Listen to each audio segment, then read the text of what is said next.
DeMarvin overshot up here. How do you hope to see him continue to be a leader on that side of the football? Well, I think the cool thing for DeMarvion has been he's finally had a healthy offseason, and you can feel his leadership, his energy, his passion for the game throughout workouts, which is something I didn't really get to experience last year. You know, he had the shoulder surgery, so he was just kind of working his way back. So to have him on board and to really start to utilize kind of the versatility that his game provides is something that has been beneficial up to now, and I think will only continue to grow when the fall rolls around. Coach, I know you can't go into names in particular, but on the recruiting trail this offseason for your class coming up, how pleasant, how nice is it to know that that your message, your vision for this program is being well received by some of the absolute best out there? Well, I think one thing that is critical, we try to be really authentic. We try to really be, remain consistent in our approach, not just with recruiting, but with our own players. And in turn, I think our own players have done a really good job of recruiting as well.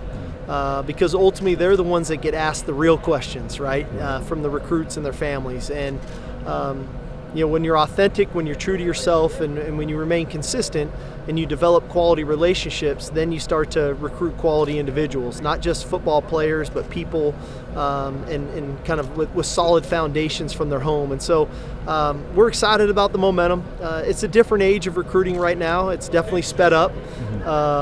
This month of June has kind of shifted some things from an official visit standpoint.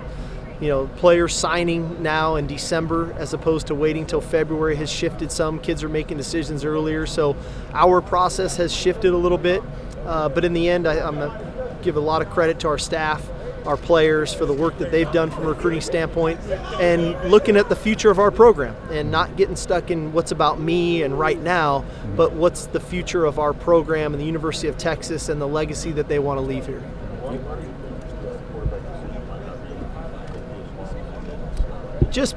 Cedric, just because that we get to spend more time with them now in the summer.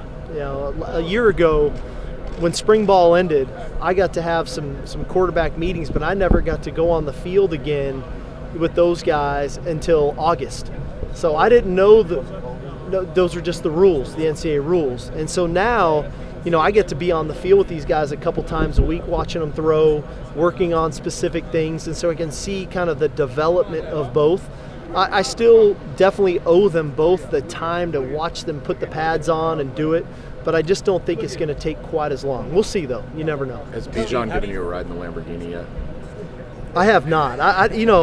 Those are fast cars, and I know Bijan is a very conscientious young man, but if I'm going to get in the Lamborghini with him, hopefully I'm the one driving it, not him. So on Roshan real quick, he could start a lot of places. He could transfer, and with everything that's going on these days, his loyalty and everything that he brings to your program as a leader, what has that meant to you over the last, even 9 months? Oh, it's been huge. Roshan Johnson is an alpha. Like, that is just his personality, but it is not in a way that is negative. It's very positive. It's very uplifting, but it is demanding. And, to think of a guy who's a backup running back who gets 2 starts last season and rushes for over 100 yards in both games, who starts on 4 different special teams for us, that guy is going to be successful in life. Graduates from the Macomb School of Business. He's just got a bright future ahead of him. We're extremely fortunate to have him on our team, to have him with us today. But I think his leadership style has started to permeate through the other leaders on our team. And I think you're starting to see some of it through DeMarvion, through Ovi, through a Jordan Whittington. It's starting to spread itself in a point to, this is how you do it. And he's got the natural instincts to do it, and we're extremely fortunate to have him and looking forward to kind of utilizing he and Bijan and Keelan and all those guys in that backfield in a really cool way. Do you look to that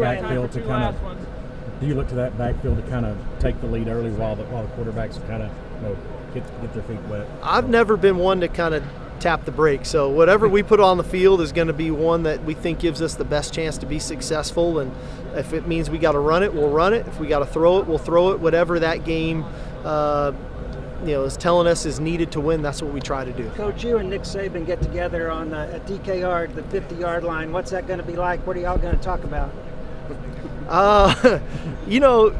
Coach Saban and I have a really good relationship, and it goes a lot deeper than just football. And I'm sure there'll be some pleasantries about Miss Terry or Miss L'Oreal. And then he'll probably point out our new south end zone, and because that wasn't, hadn't been here since the last time he probably looked at our stadium. So, and then in the end, it's going to be a kind of that awkward handshake of like we're wishing each other luck, but we're not, and then and then we'll go play the game and we'll see what happens. I think we had one over here. Yeah. How do you feel about your alma mater BYU joining the Big 12? I'm excited for BYU. That program has been through a little bit of an awkward change. From being in the Mountain West and the WAC, and then going independent, and now finding a home here in the Big 12. I'm excited for BYU, and I know a lot of those people still at that university. And Coach, Kalani Sataki and I were teammates at BYU, so pumped for those guys. I know they've got a big year ahead of them this year, and I'm sure they're looking forward to the future in the Big 12. How much have you talked to Kalani about the move and what it means for the program? I haven't. Us as coaches, we don't talk about moves before they happen. You guys love to keep talking about when we're moving. We kind of focus on what we're doing right now, and we're in the Big 12, and we got to try to win a Big 12 championship. Kalani's got his own schedule that he's trying to do right now, and then probably next year they'll ask me about moving to the Big 12 when it's actually pertinent. So, all righty, guys, we'll see you. Thanks, sir.